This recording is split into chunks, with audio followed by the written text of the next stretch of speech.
Hillary. FreedomLovers.us was created for singles who want to exchange ideas and a love for freedom. People who are looking for solutions to create and defend freedom in the real world, and at the same time, getting that once-in-a-lifetime chance to find their true soulmate.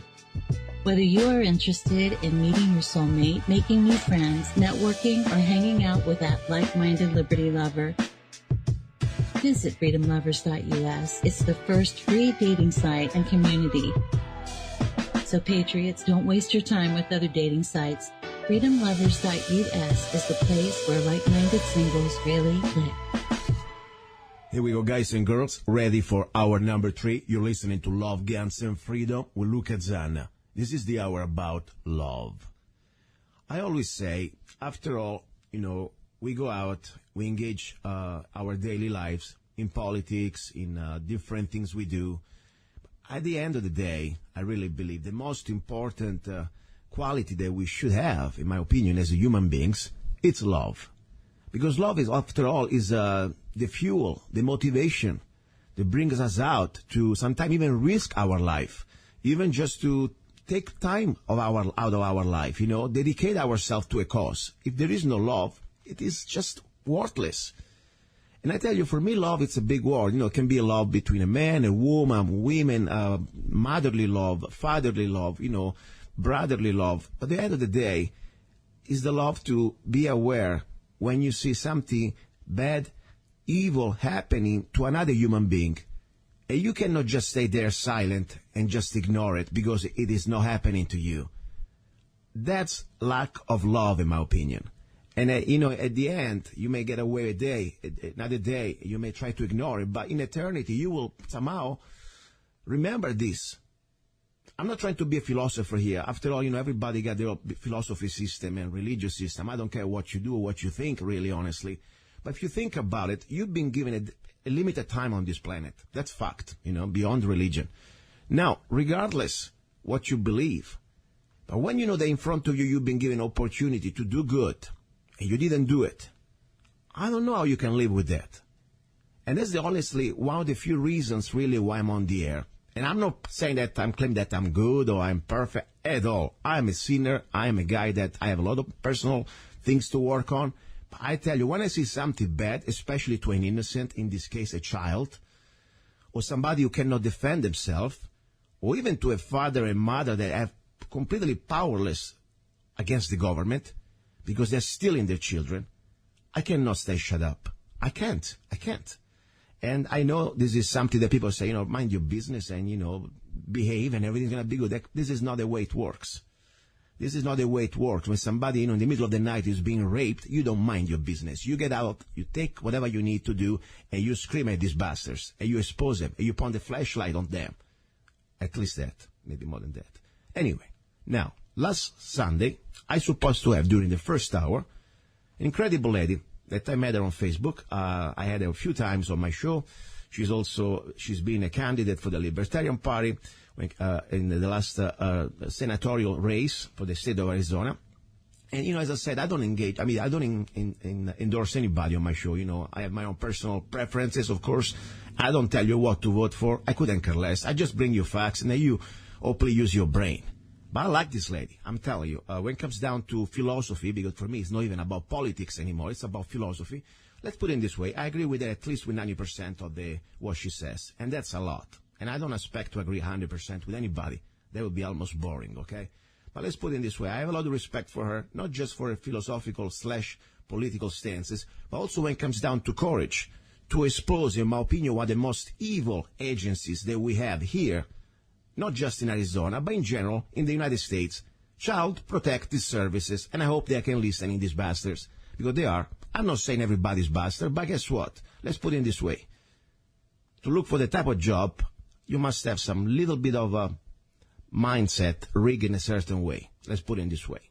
And unfortunately, statistics prove the fact that most of the cases, most of the children under the control of CPS, they are not that happy. That's a fact. I'm not saying that maybe their families were better, but guess what? If I had to choose between both evils, maybe I would stick with my family. Now, let me shut up. Let me bring her back on the show, because let me tell you this. Last Sunday, something very mysteriously happened, and I already told you a little bit when I had to pretty much redo the show the first hour. I did a very nice interview with her. We recorded it, and the day after, I was ready to send it to the station. In my computer, everything was looking great, but mysteriously, her file, her folder, with Merissa Hamilton, with this interview about Child Protective Services and some other story that we will go through, completely disappeared. Like never happened. And I'm telling you, I saw it, was saved, was there. So, I don't know, maybe just the computer had a glitch. But, 5 years ago, I told you, I showed you the video. I had that sort of interesting attempt hacking by an IP address that allegedly belongs to the Department of Defense. And I documented it on video, on real time. So, maybe, who knows? Maybe just me. Anyway, let me shut up. I think I spoke enough. Let me bring Merissa Hamilton on. And by the way, today I have two computers working, recording at the same time. So let's see what's going to happen today. Merissa Hamilton, are you there? Yes, I am. Hello, right. How are you doing today? I'm okay. Hopefully you didn't fall asleep with my long monologue, but I wanted to introduce a little bit of the situation. More important, remind the people what happened to me last Sunday. What happened? You think it's just a coincidence? Because you told me another time something similar happened with another radio guy about this. Is it true? Yeah, the very last interview I did before the interview we recorded last week about the Shores family. We actually, in that interview, we had Tabitha Shores, myself, and Carlos Morales, who's a CPS whistleblower. That interview also disappeared the next day. Someone had hacked into, that was on the Edge podcast, and someone hacked into their computer and deleted all of the files. Only my files were deleted off of his computer, though. Just like in your situation, only our recording was deleted off the computer. This is, I tell you, for me, it's still hard to believe, because I make this straight here. I'm a local radio host, okay? I don't have like a network, 1,000 radio station. I'm a regular guy. I don't even do this as a business. For me, it's like a sort of voluntarism, okay? Yes, so we have a nice station, K-Talks, that broadcast in the tri-state area. I know we have a lot of listeners, but it's still, I'm a small guy. What the heck? I mean, I can't believe it. They're so afraid. If this is really the case, why are they so afraid to even spread this news? First of all, by the way, internet is getting bigger than the radio, just to let you know, guys, out there listening. But what do you think? Is this something really they're afraid of, to talk about things like this? Well, there are some people that think that they are afraid to talk about things like this. I mean, in Arizona, the fact exists that just about every single parent that has their child by CPS gets gag ordered as soon as they try to fight for their rights and speak up about the wrongs that have happened to them, and especially when their children are being abused in the state care. That's also when the state will usually gag order them, because they don't want anyone to know the truth about what happens to our children. Is it a coincidence that my last recording and then the recording that we did last week were deleted on the same topic? Maybe. I don't know. I guess I'll leave that up to your listeners to decide. Yeah. There are rumors that when a previous senator started talking about this, the late Nancy Schaefer, that she was then, the Republicans worked very hard to remove her from office. They were successful in that. She was excited about that, though, because she thought that that would give her more time to work with the parents and children and the victims of CPS in her state. Shortly after that, she started doing recordings and was making a documentary of what's happening. And then mysteriously, it was reported that her husband killed her and then killed himself. Oh my gosh! They were known to have a very good marriage, and it still remains a mystery as to what the true cause of death was. So, Jesus. I don't know. There's always lots of conspiracy theories about this. Regardless of what's actually happening, if this was a coincidence or not, I will keep talking about this. It's important. Arizona citizens need to know, everyone around the country needs to know that this is happening, and especially parents, they need to learn what's going on and then learn what they need to do to teach their children to protect them. Yeah, let me say something before even we go into the, I don't call it conspiracies. I call it sometimes using logic. And, of course, having assumptions. We don't have proofs. Still, we need the trial for everything. But we can start to gather evidence, at least start to make up our own opinions, okay? But more important, let's talk about facts, that this is not about opinion. Why the Child Protective Service is so evil, in my opinion, why they do not have the same standard that we're supposed to have when we have any type of due process under the law. I mean, let's talk exactly why everybody now driving or when you're at home doing whatever you're doing, you should pay 1 second attention, even if you don't have a child. Maybe your dog, maybe somebody else has a child. And the point is why we should understand what type of unchecked, unlimited, almost unlimited power this agency can have over your children to steal them legally, kidnap them from you. Let's exactly give him some evidence, give him some facts. This is according to their regulations. Go ahead, please. So all in Arizona it's called DCS. Around the country it's typically called CPS, Child Protective Services. In Arizona it's Department of Child Safety. It operates under a completely separate law. The Bill of Rights are essentially thrown out when it comes to any type of CPS or DCS case. And it operates in family courts. They're also nicknamed kiddie courts. One of the biggest things is that you don't get due process in the DCS courts. And what that means is that the current law in Arizona, this will change come January 1st, but the current law is that DPS does not need a court order or a warrant to take your children. They also don't necessarily need to have documented cause. It is up to the whim and will of the DCS worker to take your child completely. There's no checks and balances when it comes to that. They are able to take your children over hearsay. They are also able to take your children without telling you who is the one that gave them the tip to take your children. So typically the process that will happen is DCS will actually come to the children's school first. Oh, my gosh. And they'll go to the school. They have a deal with every single public school that they are allowed to come and interview children at will. Wow. With no protections, no notice. The children the children do not get a chance to get a lawyer or anything. They come and they interview the child. They typically do leading questions. Leading questions means is they'll ask a child, and it's usually young children, because the younger the age, the more adoptable the child is. So they'll come to the child and they'll say, let's say like they're 4 years old or 5 years old, it's kindergarten, and they'll say, do you ever shower? Tell me, when you shower with your daddy, does he touch your body? And the child would say, of course, when I shower with daddy, yeah, he washes me everywhere. They're not going to write down what your child said. They'll write down that the father is sexually abusing and molesting his child.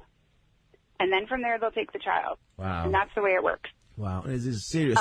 Remind me. Go ahead. Continue, please. Go ahead. Oh, well, the parents don't find out until after their child is taken from school and the kid doesn't come home that their child has been taken from school. Oh, my gosh. So the parent thinks that their child has been kidnapped. They have been kidnapped, but they've been kidnapped by the state. Sure. Now, when it comes to, the parent is supposed to have, within 72 hours, be able to go to court and find out what the charges are against them. But they're never given that information. Usually the form just says abuse and neglect and nothing else, just those two words, those three words. And then when they're in front of the judge, the state is allowed to use hearsay to then justify taking the parent. Hearsay is not allowed in criminal court. Hearsay is also allowed to terminate parental rights. And they're also allowed to terminate parental rights depending on the time that the child has been in state care. So if the child's under the age of 3, they're able to terminate parental rights after 6 months of being in state custody. If they're over the age of 3, it's only 15 months. Now, the case plan that they give a parent to work, minimum takes 1 year. So if your child is taken and they're under the age of 3, you will not be able to finish your case plan before your child is eligible to be adopted out. So, yes, the entire process, you have no rights. You don't get to know who your accuser is. You don't get to have court orders or warrants. You don't get to your children don't get to have lawyers when they're first interviewed. They don't need a court order to come into your house to take your kids. They will tell you that they can do whatever they want, and they will do all of this under putting parents under great duress and coercion. All of these things are illegal under our Constitution. And let's remind a little bit the dramatic aspect, because this is not just what they can do on paper, but imagine, visualize all this happening in front of your children while they are screaming and yelling. Maybe they try to hug you, say, Mom, Dad, come and help me. And meanwhile, if you are a father or a mother, your natural instinct would be to say, knock the crap out of these people. Unfortunately, they're such a worms, they don't even can face themselves the reality of what they're creating, but they bring the goons with the guns. Let's be fair here, okay? So you're going to get shot. So you better be smart. And unfortunately, you got to completely keep your self-control to a maximum level to avoid to do any type of dramatic, natural, fatherly or motherly instinct, because they will shoot you. Meanwhile, you with their children, they will witness an act of violence against you and against them too, by the way, because that's something that's going to stay in their mind forever. I mean, see, this is a drama that is beyond the Nazi coming and getting people from their homes or whatever they used to do, okay? This is terrible. It's happening right now in America. Seriously. People may say, you know what, maybe some situation they really need it. Guess what? I better have the odds to somehow to deal with different way. There must be another way. Because when you tell me that there is no due process, there is no more any type of even confronting the accusers, and more important, let's also go to other things like, seriously, that make me almost laugh when that's serious. You told me last time, let's say you forgot the night before to clean the dishes. They start to maybe pile up a little bit. I'm sure many people, not everybody is completely Mr. Clean, okay? I'm not saying that that's right, but doesn't make you a bad father or a bad mother. Sometimes it's just life is tough. You come back from work, you don't feel like to wash dishes at night. Or maybe you forgot to clean the night the little scoopy scoop from your cats. I got cats, sometimes at night I get tired, I say, tomorrow morning I'll do it. Is it true just because sometimes you may omit some of these chores at discretion of the agency, there may be a reason to just kidnap your children? Is that true? Am I dreaming all this stuff? So prior to me running for Senate, I would have said there's no way this is true or this is happening. But one of the last cases I worked on last year, I actually went to the court with the mother for her TPR hearing, and those are the pieces of evidence that the state used against her. Wow. They used the fact that she had dirty dishes in her sink. Her house is immaculate. Her house is much cleaner than mine ever is. Wow. That she had a cat with a cat litter box. Her cat litter box is always clean also. And then that she was taking the medication that the state was forcing on her as part of the case plan, that her doctor told her she didn't need to take. But because of the fact that she was taking it and it was part of the case plan, they used that against her. And then the other piece was there was other medicine that the doctor told her absolutely not to take that the state made her take. And because she wasn't taking that, they also said she was in violation of the case plan. Oh so, gosh. yes, the reason they used to take the kids were dirty dishes and a litter box. And then the reason why they substantiated terminating her rights was this, from the state's argument, was that she wasn't following the case plan that her doctor told her not to follow. Jesus. No, listen, this freaks me out. If I didn't know that was happening in America, I thought this maybe North Korea or some other countries like that, okay? The forced medication and kidnapping legally children just because maybe that they didn't want to do this shit, that's insane. But my point is, we have to stop this. I mean, this is seriously, it's beyond politics. I don't care if you're listening, you are Bernie, or if you are whatever you are, right wing, left wing, center wing, no wings. This is about the basic principles of freedom and to live as a free human beings, to have your family and to be in control at least of your own life. And more important, to don't have an oppressive state that can put you in fear. And when there is fear, you're going to behave like a dog. That's pretty much what you do. And all they have to do, they use this unlimited power to completely control you. Because if somebody wants to really ruin your life, that's all they have to do. Turn the CPS on you. Forget about the IRS, CPS, or whatever they're called. So we have to revolt peacefully against this. And I believe really starts with our elected public servants. That we need to start to tell them, wait, guess what? These people, they don't have unlimited powers. We elect you. You make the laws, and now you will make the laws. They will stop this bastard on their track. Simple as that. And we demand this.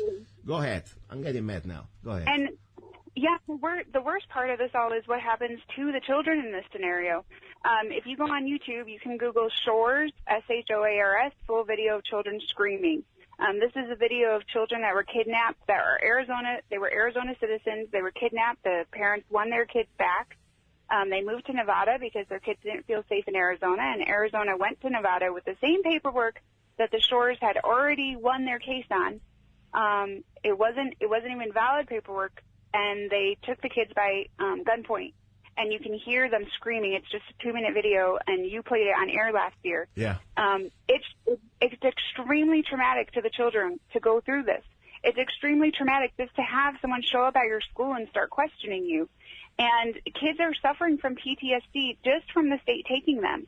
And so my response is that the state better make sure that those children are actually being abused before they take them, because the trauma that they put them through just to take them is extreme, and it will completely devastate a child for their entire childhood, just from that act. And furthermore, after that, the results of what the state does are disastrous for children. What the numbers of different studies have found that 85% of the kids that are taken were not abused or neglected. The state just took them. And then once they're in state custody, there's a small chance they're going to get adopted out, but even then, there's still a high risk that that's not going to be successful.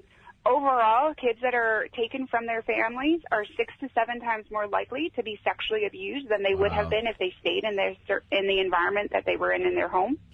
They are also have an 80% chance. There's an 80% failure rate, meaning that the 80% of the foster kids that age out of the system, they either end up running away, and end up being homeless. They end up being being in jail, or they end up being forced into sex trafficking. Jesus. And many of them commit suicide. Arizona publishes the report every year of all the kids that commit suicide that get taken by them in their care. So besides the fact that it's completely unconstitutional what they're doing, and it's a complete violation of children's rights and parental rights, the results are disastrous. It's practically a death sentence for our children. It basically, as soon as that kid is taken, they are essentially promised to a life of poverty and being destitute, among other things that could be disastrous and horrible. So the entire system needs to change, because no one's benefiting from this. And also, from a taxpayer point of view, that's not exactly cheap, right? I mean, we get charged pretty big bucks. Am I right or wrong? How much costs us as taxpayers each child that gets legally kidnapped? So we're not 100% sure on the numbers, because there's a lot of different funds that the state gets. The state even gets bonuses for taking kids out and adopting them out to complete strangers. Mm-hmm. This funding comes from a federal fund called ASFA, A-S-F-A, Adoption Safe Families Act, that was put in 1997. It was a bipartisan bill. It was led by Hillary Clinton, but Newt Gingrich and the Republicans are the ones that got it through. Great. And this money gets taken out of Social Security. Wow. So essentially the state steals your taxes and then steals your Social Security to steal your kids. And per child, the state makes conservatively about $72,000 a year per child. But listen, I don't care if they're from federal or from state. We still pay this tax dollar in some way, some of us. Yeah, I mean, absolutely. That's the bottom line. I mean, yes, state is more direct, but at the end of the day, we pay no matter what. I always, in Latin, they used to say, cui bonus, who benefits.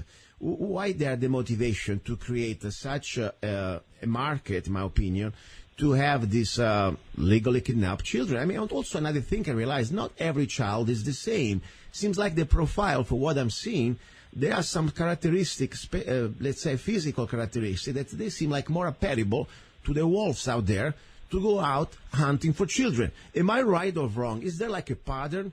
And more important, cui bonus, who benefits? Why? What do you?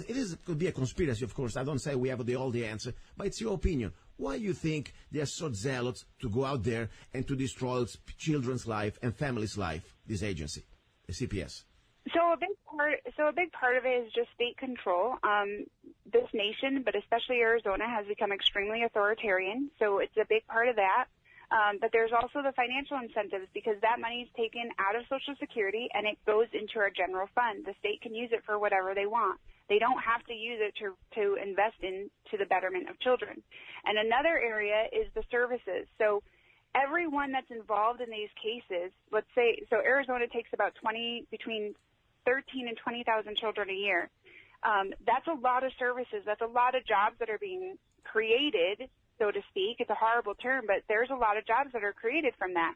All of the psychiatrists, all the therapists, all the foster care agencies, all the adoption agencies, all the doctors, all the lawyers, all of these people are getting employed by this happening. It's a multi-billion-dollar industry in Arizona, and the estimates are that Arizona gets an extra $1.5 billion to our general budget every year off of this. So those numbers into that being generated from this, from all the businesses that are created from this, and all the. By the way, most DCS workers, when they quit and retire, they start their own services, and then they are the ones that are running this operation. Wow. It's also, I have not verified this myself, but I've been told by people that are professionals in this area and professional investigators that there are many of our legislators that have businesses that profit from this, that they'll start homes. They'll buy homes and they'll rent them out for foster care agencies, for group homes to be able to keep the children in. So there's a lot of people that benefit from this. At the end of the day, the people that don't benefit from this are our children. Yeah. Even the state themselves, by their own numbers, says that only 10% of the children they take were in abusive situations. And I don't want any child to be abused. I think that we need to protect our children.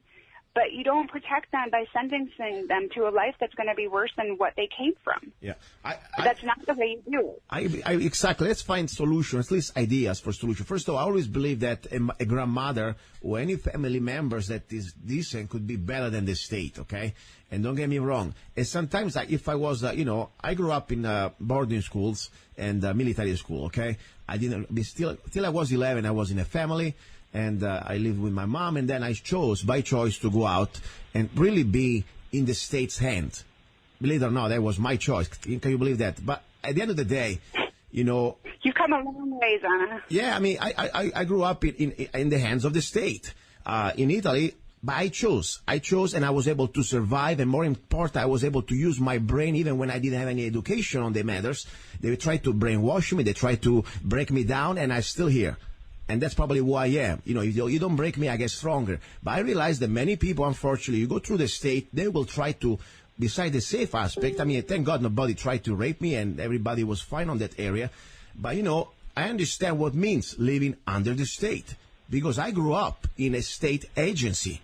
I was in these boarding schools and I was there 24/7, 365 days a year almost, okay? Excuse me, most of the year, beside the 1 month or two during the summertime.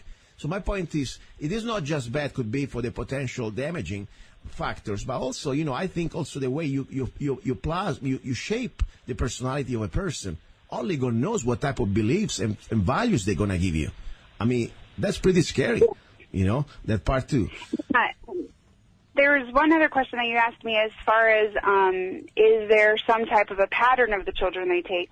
Well, the interesting thing is that according to the childwelfare.gov website, in order for the parental rights to be terminated, the state needs to make a case that the children are highly adoptable, that there's an adoptability factor. Mm-hmm. And in every single hearing that I've been present in, and also all the paperwork that I've seen, every single document says these children are highly adoptable, and that's the reason why the rights need to be terminated.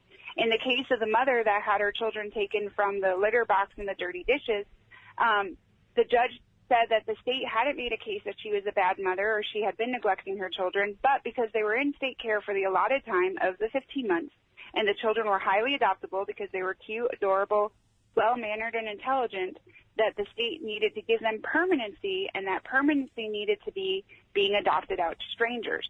Mm. They didn't even get the chance for the family to adopt out the children. So, but I adopt, what is that, physical characteristics? I mean, they must be beautiful, blue eyes, I mean, white skin. What exactly makes, because I know that, I tell you something, I have personal friends who told me, for example, there were situations that, specifically, let's say a young girl, that she's like half black, half white, and she lives in the Phoenix area. And she really seems like, according to what I heard, her family environment wasn't exactly the best. Okay, let's put it in this way. And one of her family member, bless her soul, probably she didn't know, what she did, she called the CPS. And the CPS, whatever they call him in Arizona, DPS, whatever, they told them, she's not in our system. Nothing we can do. So bottom line, in that moment, that really she thought there was some sort of a real need, And I would have not called the CPS. Maybe I would have called it pastor. I don't know. The Hells Angels. Yeah. I would call the Hells Angels before I called CPS. Can you believe that? Yes, I do. Probably they're little more ethic when it comes to treating children, okay? But my point is, regardless, the point is that the answer that she got, so really she wasn't interested because that girl was not in some sort of database. What do you mean, database? Right. What the heck are you talking about? I mean, do they have like a file profile or about children? Must be certain characteristics? Please tell me. I'm not sure if they have a file that children must be certain characteristics, but we have seen a strong pattern, especially in Arizona, that children that have been severely abused do get ignored by the state. The newspapers have reported many stories of children that have been horribly abused in horrible situations, disgusting situations that they were definitely risking even the lives of those children, and the state ignored them on multiple times. In the past, before I knew about all of this stuff, there was a mom that had her child in a gang situation, and the house was getting literally shot at by bullets on several occasions. The state did nothing. The state did nothing to protect those children. Those children were in very dangerous situations, and nothing happened. I don't know why that is. What I do know is that there are certain conditions that tend to make your children more susceptible to being taken. Some people say that it has to do with blonde hair and blue eyes, but honestly, there's a lot of Hispanic children that are taken. There are a lot of black children that are taken.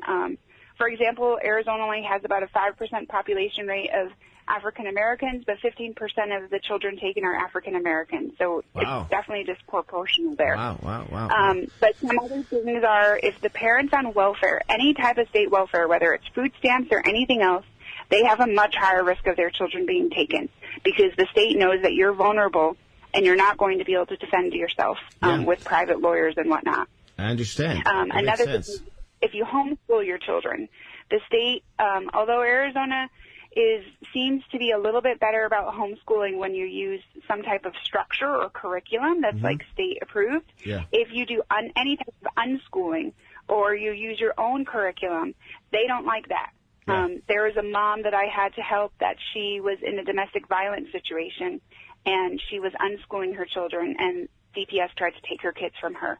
Wow. Also, if you're in domestic violence of any kind, there's a law that says that if you've ever had any type of past history, even as a child, of drug use of any kind, including marijuana, or have had any type of abuse or neglect in your past, then you are subject to have your kids taken. That purely means if you were ever abused in your lifetime, that you are now neglecting your children.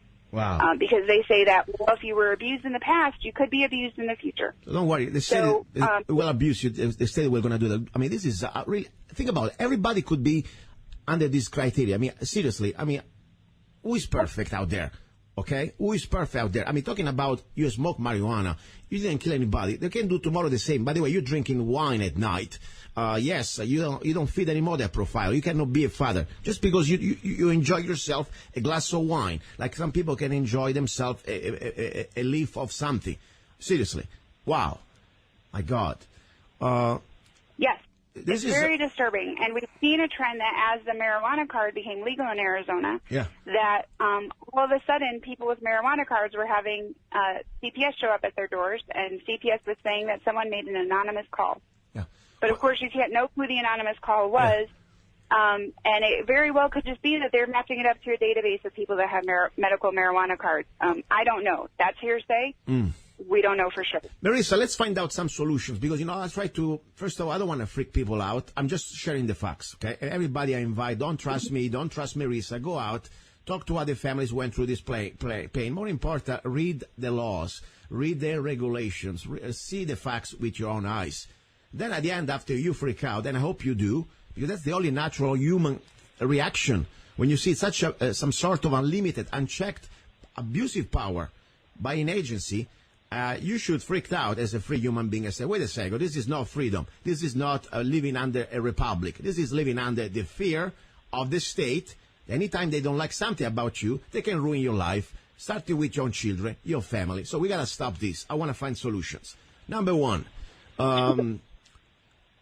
they come at your door and they say, we want to talk to you. My first answer would be, screw you. I don't want to talk to you, and lock the door. But they may come with the cops too. Do they have power to come and break the door and just knock you down and kidnap your children? Question. What do you know? So legally they don't, but they still do it anyway.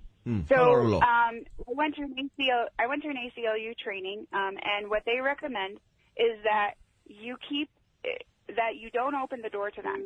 If you have like a screen door, just open your regular door and keep the screen door shut and locked. As soon as you open your door by a crack, then that's giving them permission to come into your house. Gee. So don't open your door, don't open any windows. That's giving them permission to come in your house. Wow. Tell them that they need to show you the court order and task them to slip it under the door. Yeah. You also need to verify, look up online to see what a valid court order looks like, because oftentimes they're not signed properly, they're not dated properly. If there's one thing wrong with it, it's not valid, and you don't even have to follow the court order itself. So those are things you can do. The other thing is teach your children to know their rights. Teach your children about the Constitution. Make sure they know about the Bill of Rights. And a good example of that is with the Shores family, who just had their rights terminated after being tried twice. So that's the other thing, is that double jeopardy is supposed to be unconstitutional. In CPS court, double jeopardy, there's no such thing as that being illegal. So the second time they were tried for the same accusations, they lost, and their rights were terminated. Their children know the Constitution. Their children know their Bill of Rights, and they have sued the state and appealed the decision of their parents' rights being terminated. The children have filed the appeal. Oh my God! So that's extremely powerful. I've never heard of this happening before, and so now the state is going to have to go to court in front of a judge with the children suing them for terminating their rights. Yeah. And that's amazing. These children are so courageous, and I'm so proud of them. And that's one thing that parents need to teach their kids, is that they have rights. Yes. They should not be speaking to CPS agents. They shouldn't be answering any questions. They should demand a lawyer. Yes. And then if it goes down the road of their rights being terminated, then they need to, one, when they go to court, they need to demand that they speak to the judge themselves. And then two, they need to know that they have the right to an attorney and can appeal any decision that the judge makes. Wow. They should fight for their own rights to live with who they want to live with and be raised by who they want to be raised by. That's when, you have a child that already somehow is in the age of thinking and reasoning and talking, by the point when you have a toddler like 2 or 3 or 4, we have a trouble there, because they have like the wolves really preying on this poor innocent. That's what really freaks me out. Absolutely. Now, this is important. I like to think, visualize and think solutions. First of all, I always believe that video cameras are our best friends, because they're the truth eye of the witness. They can say things that you never said. They can say, hey, by the way, you pull a gun on me, or you told me I'm going to kill you. No, the video camera is for me. When you have evil, like a roach, think about the roaches. Sometimes you go at night, summertime, you turn the light on, and if you didn't spray enough before the season, guess what? Roaches start to come out. But when they see the light, roaches hide. That's what they are, these people, roaches. You are a roach, and you point the spotlight. I believe under video cameras, they start to behave a little better sometimes. Or at least sometimes, they don't want to have their photo and their face plastered all over the world. Am I right or wrong? Should we use video cameras when they knock at the door? Yes, absolutely. You should. So there's an app actually called Cell 411. That will allow you to not only record it, but it uploads it to the servers so that they can't take your phone afterwards and delete it, because it's already in cyberspace after that. Yes. So I highly recommend doing that. There are some parents that have live streamed on Facebook the interactions with CPS, so that immediately the video is being put online and that people can see it. That's what happened with the family in Alabama that I was advocating for. They live streamed the CPS coming in and stealing that baby. It was a newborn baby. The mom was still in the hospital. They stole the baby while she was breastfeeding, and they live streamed that. Within 24 hours, there were 1 million hits on that story, and I firmly believe that mother would not have been reunited with her baby, state care, if it was not for how viral that went and how fast there was a public outcry. Yeah. Because that's the reason why they gag order the parents right away, is because they don't want anyone to know what they do. So the faster you can get media attention on it. Now, I will warn you, getting media attention, the state's going to try to get retaliation against you. So you need to every parent needs to make a decision for themselves. Are they going to try to trust the state and believe that the state's going to give their kids back eventually? Yeah. Or do you just practice your First Amendment rights right away? And that's something everyone needs to make a decision for themselves on, because they are at risk for retaliation from the state. But you should, at a minimum, record it and have it go to some server that they can't get at, so that it's not just on your phone, because they will try to delete it from your phone. You know, I want to be sure out there that I don't have a problem with every human being working for CPS. I believe some of them, they're decent human beings, and some of them, they have a lot of courage, so much that they have to leave the agency. I mean, for example, Carlos Morales. I mean, tell me a little bit about him. This guy is a whistleblower. This guy, I believe, is risking his life. This guy is like a hero. Because, you know, when you compromise a multi-billion industry and you try to expose the dark side, in my opinion, you are doing your duty as a human being, and you're also risking your life. Who is this guy, Carlos Morales? By the way, I would like to have him on the show. Can you hook me up with him? Yes, I will. So Carlos Morales was a CPS worker in Texas. He, like, in my opinion, all CPS workers, they go in there well-intentioned. But what he talks about is the fact that his entire training was pretty much propaganda to say that all parents are horrible and that the state is there to protect you. Yeah. And that was a violation of his principles. But in his very first case that he went in, it was a situation that a child was horribly being abused. They were running drugs, and to try to protect from the smell of the drugs, they literally had feces all over the walls, and they had children locked rooms with feces everywhere. It was absolutely disgusting, horrible abuse, criminal neglect. By all means, these children should have been taken from that. So there are situations that these people really are heroes saving kids, but more often they're not, and about 85% of the time they're not. And so what he found was that the state was incentivizing him to coerce parents, lie in the documents, lie in testimony, and really just do a lot of things that are unconstitutional and criminal to be able to take the children. And so eventually he couldn't take it anymore, and he quit. Wow. And he then provided a lot of evidence as to what was happening. He wrote a book about it, and as a Facebook page that he posts a lot of information, and you can look him up on YouTube. There's tons of videos, and he'll walk a parent through step by step as to what to do to protect your rights and protect your children.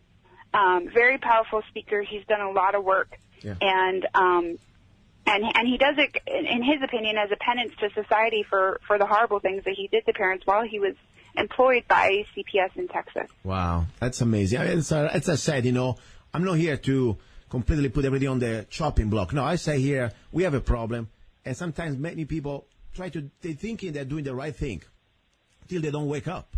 And maybe it's our duty, our job to help them out to wake up. And more important, we got to try to wake up the parents. And even if you're not a parent, if you as I said, this is the hour about love, okay? This is not about politics. This is not even about anything. This is about if you believe in the basic principle that we are free human beings, that you should not live under fear. And more important, you should not witness act of evil. Because I said, when you showed me that time, that video that we played the audio on the show, all these children screaming, Dad, Mom, and crying. I mean, it didn't sound like children that were abused by their parents. Because I tell you, if I was abused by my parents, I said, please help me, get me out of here. They wanted to stay with Mom. They wanted to stay with Dad. And think about, put yourself now, not just in the heart and in the emotions of the child. That's pretty bad. I mean, that's going to be terrible. But on that father, if it was your child, they're kidnapping some stranger. You have no idea where they're bringing him. You have no idea when you're going to see him anymore. Maybe after 18, after they drag him, because trust me, they can drag you. When you're a child inside and under the protection, the control of the state, they can start to say, by the way, you need this drug, Ritalin, you need that, you're depressed. They drag you up, and they make billions of dollars. Am I right or wrong? No, you're right. There's a much higher chance of children being on drugs, being put on ADHD medication and depression medication and whatnot afterwards. And the state has even created all of these new diseases that they say, all these new emotional diseases that they say children have after they've been taken. But again, it's because it's so traumatic. Of course children are going to show that they're angry after they've been stolen from their parents. Of course they're going to show that they're going to be restless and they're going to have trouble in school and all of these things. Something traumatic has happened to them. That's a normal reaction. That's a normal reaction to trauma. But children, the state, though, gets extra money when they put children on drugs. So there in some cases the amount of money the state gets doubles. Exactly. Because now the child is labeled as disabled. Exactly. This is serious. And as I said, I talk about different topics here, and they all come to the same basics. It's we are free human beings or not. And this is, for me, the foundation to live free, to live without fear. And we cannot just ignore because it's not happening to you or did not happen to you. You think you're goody-goody, maybe because you're friend with the sheriff, or maybe because you're a politician, maybe because you think you're perfect. Nobody really should think that. Because even if it's not happening to you, it's happening to somebody else. Maybe somebody who has not the meaning to defend themselves legally. As I said, you said before, they try to prey normally on people that they have not the resources. Seriously. And that's evil. Beyond evil. It's coward. We got to find solutions. All I can say. And the first solution is we got to acknowledge the problem. That's a fact. And second, in my personal way, we got to start to elect people that they start to say this is a serious matter. And all happens here in the state, in Phoenix. We don't even need to go to Washington that far. And the beautiful thing about Arizona, what I like, most of our, elected public servants, that's the way I call them, they are local, of course. They come from our district. And after 2 years, they come back home. They need to face another election. More important, they have term limits. So they're going to be back in the herds, the rest of the slave population too. So they better start to behave, and we can have influence in a positive way, in a civil way, to try to communicate with them, educate them. I believe that education is always something we need to attempt. And in case they don't want to listen, we replace them. Simple as that. Now, I know last time we talked about it, you're running for positions of office, and I applaud you for that, because that's the first way we're going to fight the evil. We got to put our hands into the sewer. I believe that people say, I don't want to be part of politics. Guess what? You want it or not, politics will be part in your life. And that's how we stop it. We go there, we become part of the machine, and at that point, we fix the machine from within. That's my humble opinion. So you try to run, of course, at the last election for the Arizona seat for the U.S. Senate.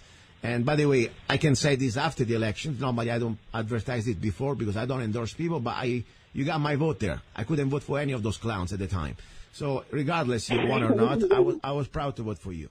Now, you're going to run now for another position coming for the next coming election. Give us the heads up. Yes. So a couple of weeks ago, I filed committee paperwork to run for governor. It's very, and again, when you talked about not wanting to get into politics, I didn't want to get into politics myself either. I didn't want to run for office, but there comes a point in time where you have too many freedoms that are taken, and you need to stand up, and you need to protect your community and protect your state. And so I'm running for governor. I'm running on a solution-oriented platform. I'm running on a positive platform to fix these problems that we have in Arizona. We have a lot of issues. I look at the whole issue when it comes to children, that we fail children from every perspective, because not only are we one of the highest states of kidnapping children by the state through CPS, but we also have failed our children when it comes to education. We have our public schools are failing. We have some of the lowest test scores in the nation. We have the lowest teacher pay in the nation. The only schools that we have that are succeeding is we have 4 or 5 charter schools that are succeeding in high school, the BASIS program. And that's great, but that just means we have a handful of kids in Arizona that are getting a good education, and that's not acceptable. We need children that when they're going through school, that they're getting a proper education so they can be productive adults and live their dreams and pursue the life that they want to have, pursue their happiness. And that's not what's happening in Arizona right now, and we need to change that. When I first came to Arizona, I came to Arizona because it was a state that we valued freedom. And over the course of the last 17 years, we've changed quite a bit, and we've become this gross authoritarian, big bully power of a state against our citizens, and we've forgotten what liberty looks like. We don't let people pursue their dreams anymore. We don't let people pursue their happiness. And that's not only in our in the Declaration of Independence and the spirit of our Constitution, but it's also the spirit of our state constitution. And it's time to change that, and that's why I'm running for governor. Yeah, and I think, you're right. Things are getting worse, not just Arizona, it's all over the states, but of course we're here.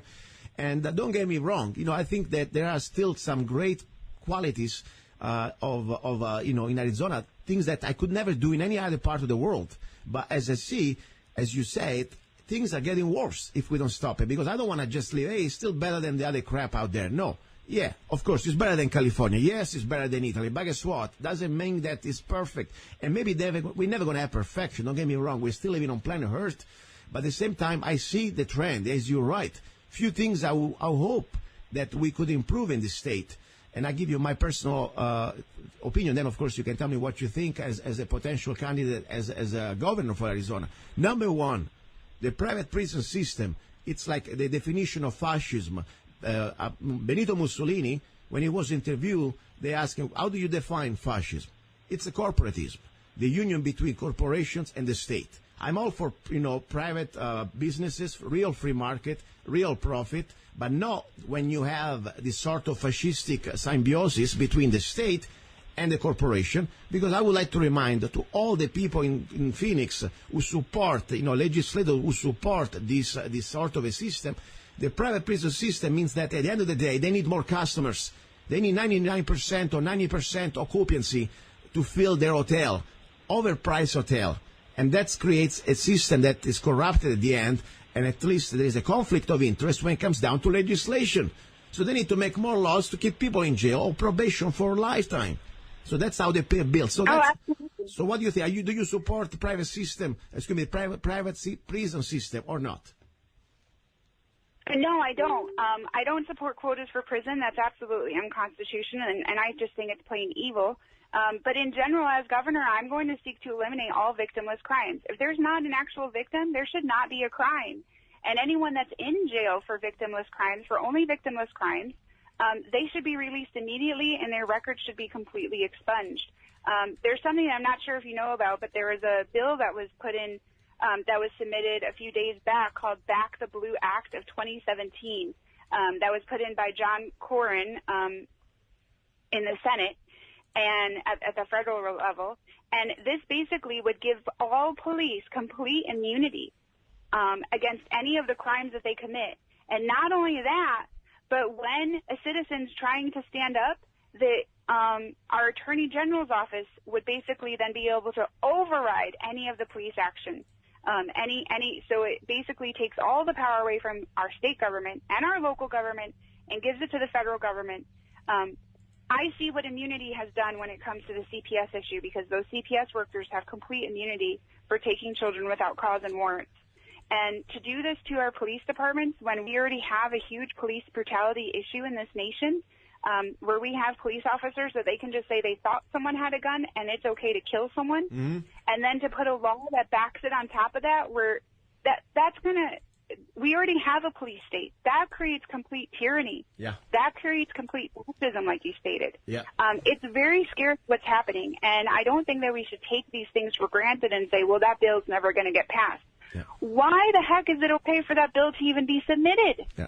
It's a trend. It's a trend. Is scary. That's going to stand up against the federal government, and that's not what we have today. We have a governor that's complicit in caging people for victimless crimes. We have a governor that's willing to work with big crony business to cage people based on quotas, and that's unacceptable. We are destroying people's lives. We are removing fathers from their children and keeping them in jail. How does that benefit society? Excellent. What is your website? We're almost ready to close. What is your website? People can reach you out. Even give, please, the website about, the information that we were sharing before for this Child Protective Services abuse, if there is any website you want to share. Sure. So my website is MerissaHamilton.com. It's spelled Merissa. My website for governor is not finished yet, but I do have a front page on there that you can learn more about my campaign. And donate if you'd like. You can go to my Facebook page, that's at Vote Merissa Hamilton, and there's a lot of information there about CPS, and I highly encourage you to go to medicalkidnap.com and look up the Shores family, because these kids need help. They have been bold enough to stand up and appeal and sue the government for taking them away from their parents, but they need our help. So I highly recommend you call the governor's office, you call DCS, and look at that story on medicalkidnap.com. But please support these kids. They have taken a huge act of courage, and we need to make sure that we protect them. This is good. I want to say something. As I said before, we may have things sometimes we don't agree on everything, that's fine. But I completely commend you for most of the things that we believe, and more important, for this topic that I know is very dangerous topic, by the way. Many people don't even want to talk about it. And I commend you as a human being, as an American, as an Arizonan. You know, I consider like my sister in freedom for what you're doing for this. And I'm here, even with my humble little stupid radio show. Guess what? This microphone is always open to anybody out there who wants to have a conversation about this. And I would like to invite, by the way, a DPS or CPS, whatever they call, on the show. Somebody maybe wants to say the other side. Please come on the air. You know, I'm not your enemy. Maybe you are just doing the thing that you think is right. And I want to hear your opinion, of course. I want to hear your side. And maybe we would like to have a conversation. Maybe we can help each other to learn from each other. And that's the spirit of the show. Okay? All right, Merissa, thank you very much. Keep me posted. And by the way, this show, just to let you know, right now, it is being saved on 3 computers. 2 computers and 1 hard drive, as we're speaking right now. So I think we're going to have it this Sunday, okay? All right, Merissa, keep me posted, okay? Thank you very much. Thank you, Zanna. I appreciate it. Have a great rest of your day. Thank you. Okay, guys, this is the end of today's show. Love, guns, and freedom. This is what I talk about. This is why I'm on the air. As I said, I'm not here trying even to sell you the coffee. I don't need that stuff. I don't even need to sell you anything. I do my life. I'm doing great. But at the same time, I tell you, I can keep being on the air. More important, the time, the energy, and everything else. I need your help. You think I can go around asking for sponsors when I talk about things like that? Everybody's afraid. Or at least most of them. So I don't want to go there and beg to anybody, but I beg you, the listener. You are the reason why I'm here. If you want to support this freedom of speech, these topics, I need your help. There are 2 ways you can do it, maybe more than 2. Just go to www.zanna.us. You can download any of my songs, 99 cents, directly on Amazon or whatever. I got more than 100 songs that I've wrote and published since the last 20 years. Download a couple songs. You help the show. You want to you drink coffee? Go to zannacoffee.com. You can order the most beautiful, not beautiful, it's delicious organic coffee that I produce. That's the way you do it. And there is much more. Of course, you want to do CCW classes, everything you can find also lovegunsfreedom.com. I appreciate your help. That's all I'm saying. This is not a game. I know very well what I'm doing here. I understand the consequences, and I don't care. Because I cannot care because I care. That's why I don't care. I don't care because I care. I care about what's happening right now to other people, and tomorrow could be to me or to you. So let's do it together. Let's fight back against tyranny. Let's expose the evil, and let's unite as Americans beyond the parties. You've been listening to Love, Guns, and Freedom with Luca, Zanna, and God's willing, I will talk to you next Sunday.